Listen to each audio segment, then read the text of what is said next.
لیکن یہ کہ اب یہ جو پروسیس تھا، جو محمد رسول اللہ کا اعلیٰ انقلاب تھا، قرآن،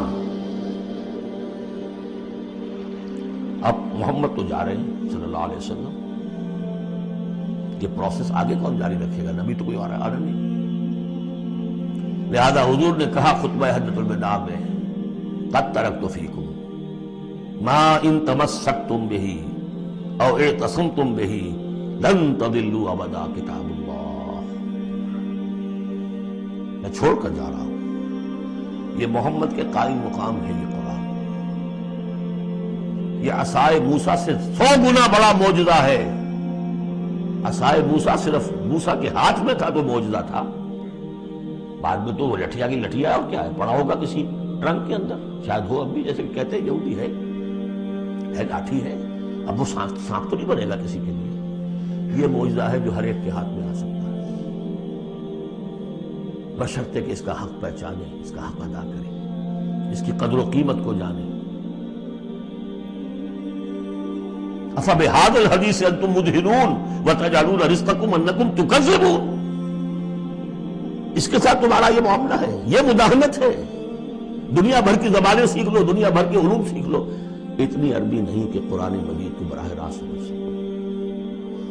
اور اگر یہ قرآن تمہیں پوزیس کر لے گا تو خدا کی قسم کھا کر کہتا ہوں کہ کسی اور کام میں دل نہیں لگے گا آپ کا۔ یہ کیا کام ہے؟ گھس گھس گھس گھس گھس کر کے تنخواہ ہو گئی 30,000 40,000 50,000 تنخواہ لے کے آ گئے، بس یہی ہے۔ Were you created for that؟ ابراہیم بن ادم کا آپ نے سنا ہوگا نام، بادشاہ تھے کسی علاقے کے، شکار پر گئے ہوئے تھے تو وہاں کئی آواز انہیں سنائی دی، کسی فرشتے کی تھی یا یہ کہ خود ان کے اپنے دل کی آواز تھی، یا ابراہیم لہذا خلقت ام لہذا امرت، اے ابراہیم سوچو، کیا اس کام کے لیے تمہیں پیدا کیا گیا تھا؟ کیا تم اس کام کے لیے پیدا کیے گئے تھے اور تمہیں اس کام کا حکم ہوا تھا شکار کھیلو جاتے؟ وہیں سے کھایا پلٹ ہوئی۔ تو سوچنے کی بات ہے۔ اب ترتیب بتا رہا تھا اصل میں، ورنہ بات لمبی ہو جائے گی، کہ اب یہ قرآن کے بارے میں تمہارا طرز عمل کیا ہوگا۔ تصویر دکھائی جا رہی ہے پھر سابقہ امت کی، انہیں بھی ہم نے دی تھی کتاب تورات۔ مثل الذین حملوا التوراۃ ثم لم يحملوها کمثل الحمار يحمل اسفارا، مثال ان لوگوں کی جو حامل تورات بنائے گئے پھر وہ اس کے حامل ثابت نہ ہوئے۔ اور حمل میں خاص ایک بات ہے، حمال کسے کہتے ہیں؟ بوجھ اٹھا کر ایک جگہ سے دوسری جگہ لے کر جانا، حمال اسے کہتے ہیں۔ اسر اور حمل میں نے فرق بتایا تھا آپ کو سورہ بقرہ جب پڑھ رہے تھے آخری، کہ اسر وہ بوجھ ہے جس کے نیچے انسان دب کر رہ جائے، چل نہ سکے، اسر ہے، اور حمل وہ ہے جس کو لے کر چل سکے۔ اب عورت کا بھی حمل ہوتا ہے، وہ لے کر چلتی ہے۔ بہرحال جب ایڈوانس پریگننسی ہوتی ہے، دکھ تو ہے، تکلیف ہے، وہن علی وہن تو ہے، چل سکتی ہے، اس لیے حمال ہے، وہ لے کے جا رہا ہے۔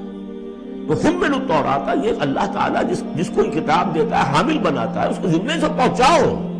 لَتُبَيِّنُنَّهُ، تمہارا فرض ہے اسے واضح کرو، اسے عام کرو۔ یا اہل القرآن، حضور نے فرمایا ہے قرآن والو لا تتوسد القرآن، قرآن کو تکیہ نہ بنا لینا۔ ایک ذہنی سہارا ہمارے پاس اللہ کی کتاب ہے، 40 من سونا ہم نے لگا دیا ہے اس قرآن کو تاروں سے لکھنے پر۔ معلوم ہے آپ کو رکھا ہوا ہے ہمارے ہاں ایوبی دور کی یادگار، لاہور میں جو اسمبلی چیمبر کے باہر جو ہے، یہ دیکھ لیجیے، میں نے تو آج تک نہیں دیکھا، مجھے تو یہ قرآن بہت اچھا لگتا ہے۔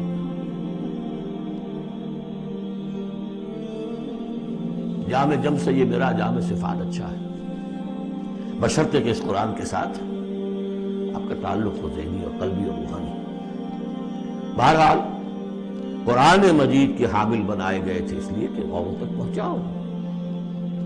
ثم لم يحملوها، انہوں نے نہیں اٹھایا، کمثل الحمار، وہ گدھوں کے مانند ہے، یحمل اسفارا، جو کتابوں کا بوجھ اٹھائے پھر رہا۔ مکالمات فلاں تم بھی لکھ دیجئے، آپ باندھ کر گشڑی رکھ دے، انسائکلوپیڈیا برٹانیکا پورا رکھ دے، گدھے کو کیا فائدہ اس سے؟ مثل القوم الذین کذبوا بآیات اللہ، مثال اس قوم کی جس نے اللہ کی آیات کو جھٹلایا، بے حساب، بہت بری ہے۔ اب یہ جھٹلانا میں پہلے وعدے کر چکا ہوں سورہ واقعہ پڑھتے ہوئے، یہ جھٹلانا ہے، یہ ہمارا قرآن کو جھٹلا رہے ہیں ہم اپنے عمل سے۔ ایک شخص آپ سے پوچھے گا آپ قرآن کو اللہ کا کتاب مان لیا؟ میں مانتا ہوں۔ آپ نے کبھی پڑھا اس کو؟ آپ 7 سمندر کا سفر پار کر کے یہاں MBA کرنے تشریف لے آئے ہیں امریکہ میں، MBA معلوم ہوتا ہے کہ کوئی پتہ نہیں کوئی جنت کی کوئی سیٹ ہے کیا ہے، قرآن آپ نے نہیں پڑھا تو کیسا ایمان ہے آپ کا قرآن پر؟ کیا جواب دیں؟ تکذیب کر رہے ہیں اپنے عمل سے۔ بئس مثل القوم الذین کذبوا بآیات اللہ واللہ لا یہدی القوم الظالمین۔ اللہ ایسے ظالموں کو زبردستی تو ہدایت نہیں دیتا۔ اللہ کی ہدایت ایسی گھٹیا شے تو نہیں ہے، اتنی حقیر شے تو نہیں ہے۔ اب دیکھیے 4 آیتیں، یہ یہاں پر بھی 4 4 جمع 3 کی تقسیم ہے۔ 4 آیتیں پوری ہو گئی تھی، حضور کی بعثت 2 میں ہے، امیین نیوکلیس ہے، آخرین سب الیکٹرانز ہیں اس کے چاروں طرف۔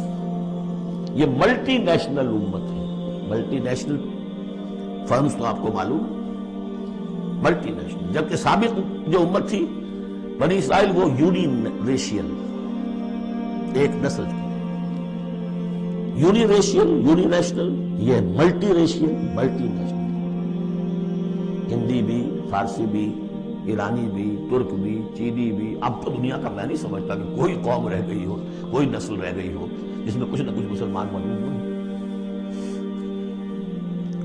اور دوسری بات یہ کہ حضور کا بنیادی کیا ہے؟ آلہ دعوت، آلہ تربیت، جس سے کہ مردان کار تیار کیے جو جہاد اور قتال کریں گے۔